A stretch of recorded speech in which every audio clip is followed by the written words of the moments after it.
And we're back in the Emporium of Oddities and Miscellaneous Things once again. If you're tuning in for the first time, my name's Brad. I go by the Whalen, and this is my vlog on truck venture and having a good fun time off-road. So, if you look behind me, you'll notice the skeleton and frame of Pigpen lying here, and the cab and bed as well. That's a tale for another day.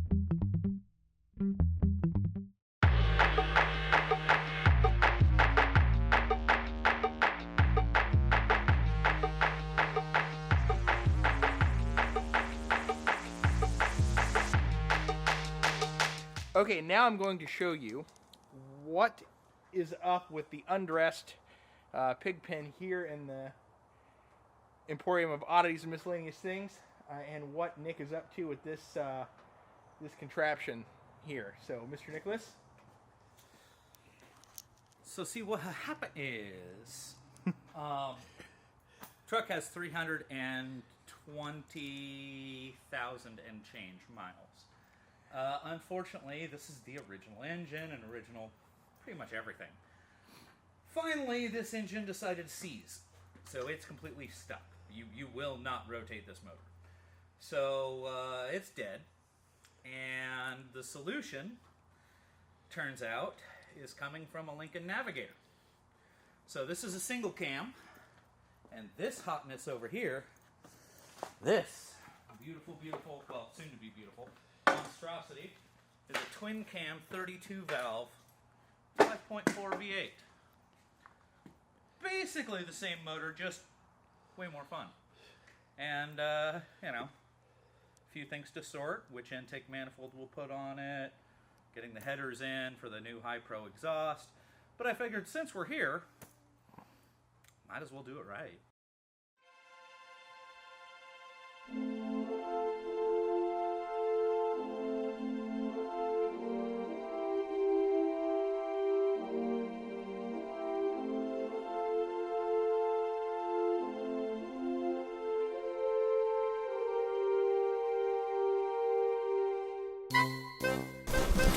Welcome back, YouTube. So, Project Pigpen, day 700 billion. Actually, it's like, I think it's about the third day. So, we are here with Charlie, the amazing assistant. Focus. And we are, there we go, craning out an engine. So, kind of the fun process. Charlie, if you would run the crane for a second. So basically we're using a chain winch to lift very slowly, attached to the big guy, because the big guy is a little too finicky for this stuff. But we have to lift just past the motor mounts that are hiding in there, and you can see I'm pointing at it. That's the bolt we have to clear. And we have to clear that slot. And as we do that, the engine will separate from the transmission, as it is slowly doing. And we're using a couple of lifting brackets. That guy, and that guy up there.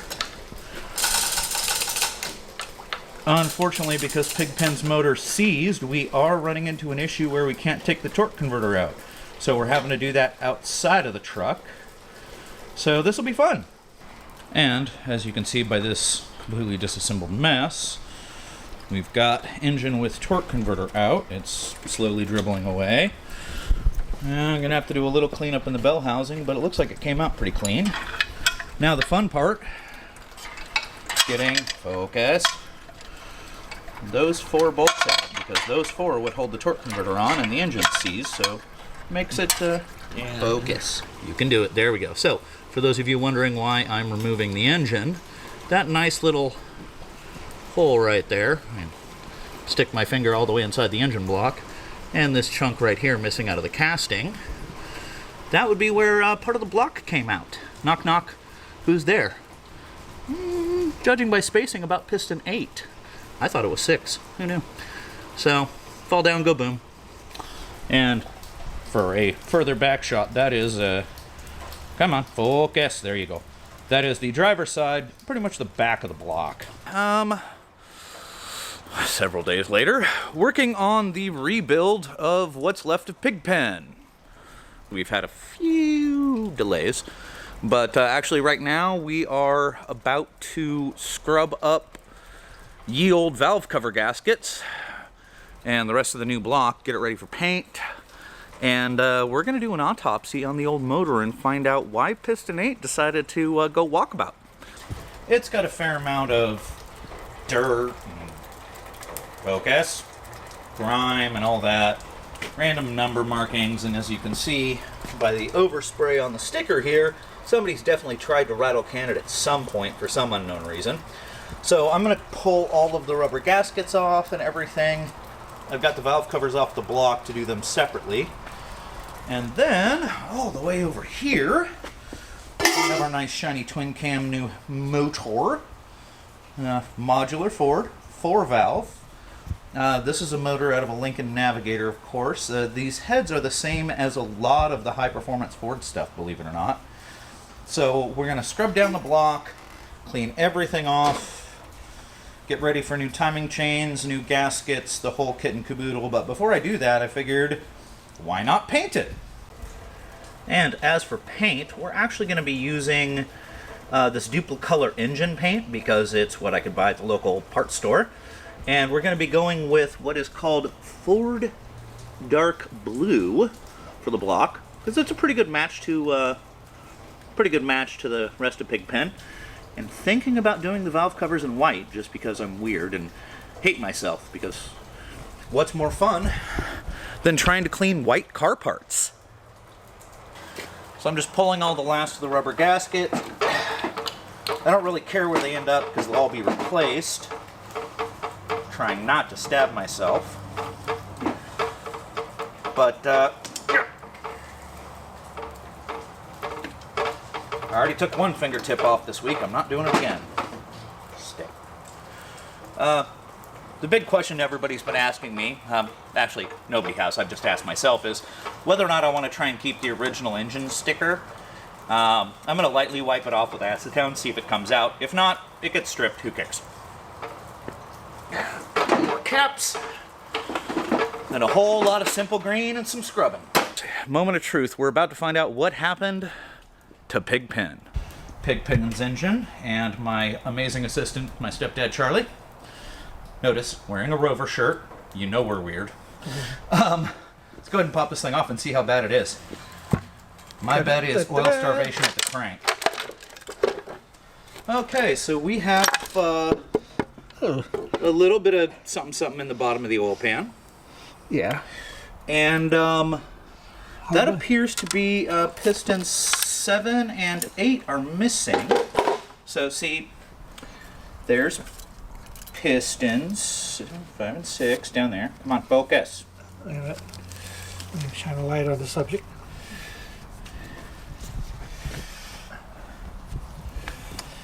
At the midnight special. Here, I've got a flashlight over here. So these are actually intact pistons. You can see the bottom of them there. They go off and they kind of do piston-y type things. This is, of course, the front of the engine. Mm-hmm. And as we get further towards the back, they get hotter and hotter and missing. Yeah. One of these things is not like the other. I mean, if you notice here, we actually cracked the crankshaft. Oh, nope, no. Never mind. That's just casting issues. Yeah. There is, well, there's a random piece of something. It looks like piston. Yeah, I think you're right, Charlie. I think that's piston wall.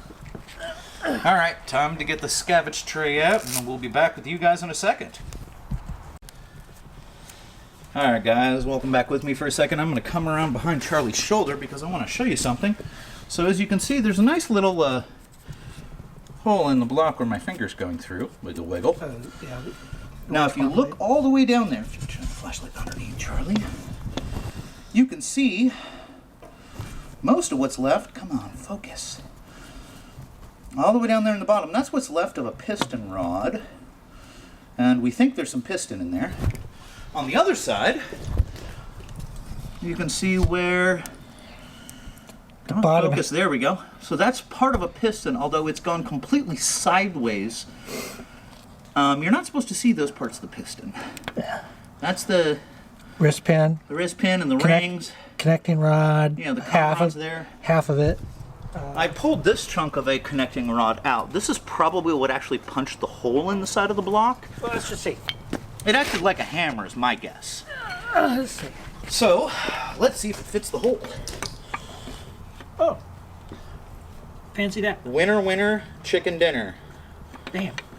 Right through the side of the engine.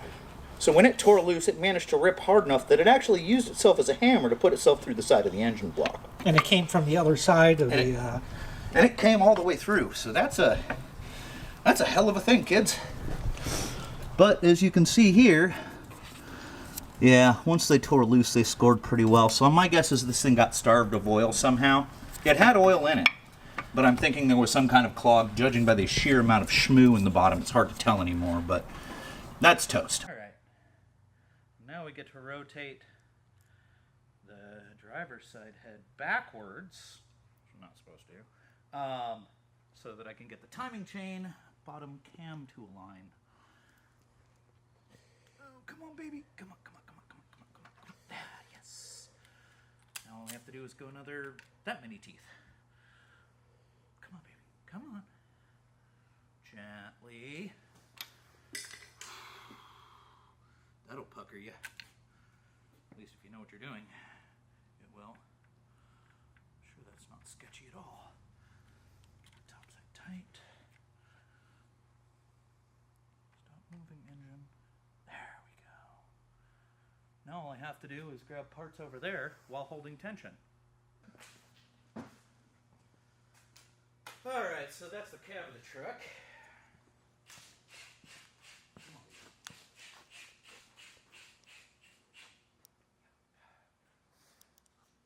Very nice.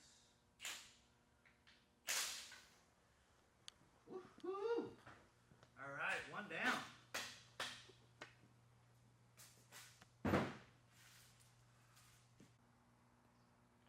Along with, rebuilding the engine and, taking the cab off and rebuilding the transmission and everything else I'm doing to the truck, I've also decided to add a few minor electronic upgrades. So,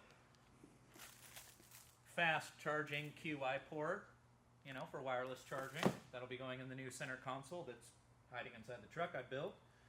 ICOM CB radio or ham radio.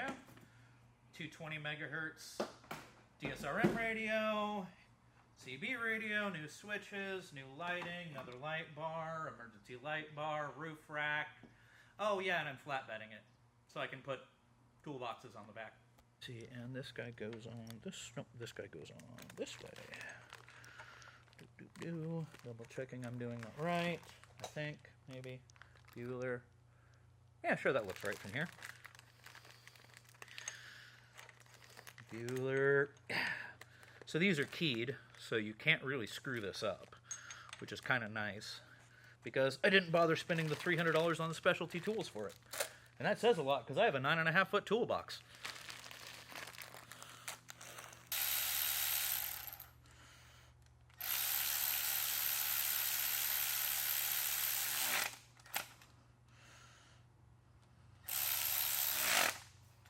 And with these, usually, pretty much all timing chains, what you'll see is a colored link, and you line it up to a dot, wherever that dot happens to be. In my case, way the hell back here. So, something like that. And yeah, that lines up right about meow. So, pull them both out a little bit so I can get them on.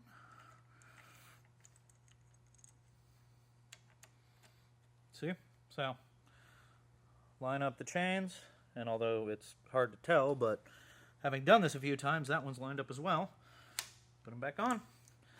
Put the spacers back in. Send it. So, very carefully set this down. So, decided to paint the block Ford Engine Dark Blue, I think is what we called it. Or maybe it's Old Ford Blue or something. Engine paint.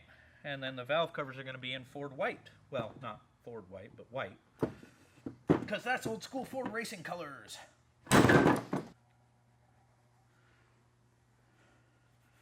That's a general idea of what she's going to look like.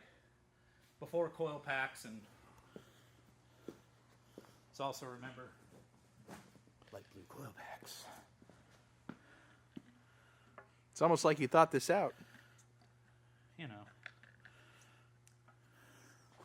And now we are going to mount the new engine, the new used engine, the new slightly modestly used engine. The new mostly rebuilt-ish used motor.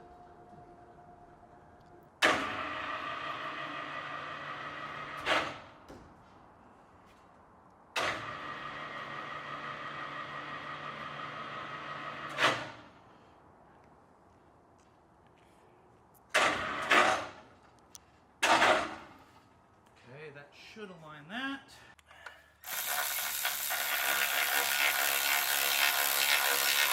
Do these all have, yeah, they all have shoulders on Yeah, them. they all have a shoulder on them. Okay. And they all should be the same length, actually. So,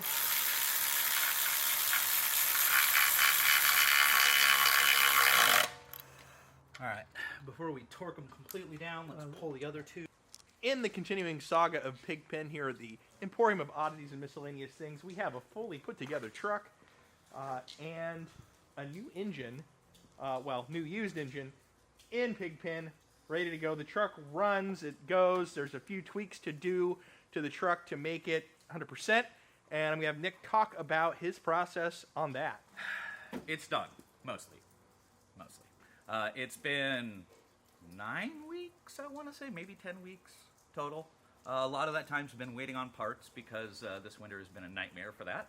But we now have a slightly used, although I believe it's been rebuilt before, twin cam 5.4 32 valve V8 out of a Navigator with my lovely custom PVC intake piping. And a lot of custom power wiring that I'm still buttoning up. I'm still buttoning up the front grille and the rest of the assembly. But she runs great. So she'll run a lot better when the tuner comes in from Florida. I've got a chip coming in, and hopefully that should be in here in a couple of days, we hope. So we'll see.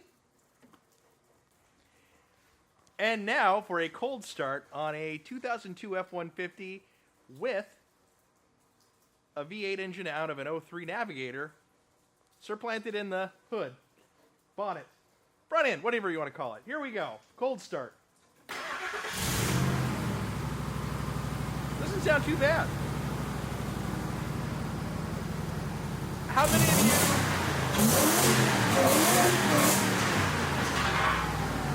how many of you want to see me race Nick off-road after this is all buttoned up and 100%? Comments below. That might be a good vlog. And with that, we've reached the end of the vlog for today. That was a little departure from my normal Raptor and Overland theme content, but it was cool to get a good deep dive at an engine rebuild and see Nick's trusty Pigpen resurrected to drive again. We do have some stuff coming up that is going to be Raptor focused. We might be doing a pretty major suspension upgrade to the Raptor and also taking a look at the bed, rack, tent setup I have going on for Overland and upgrading that as well, because after 2.5 years of use and abuse, I think it's time for something new. So with that, please like the video, subscribe to the channel, and thanks for watching.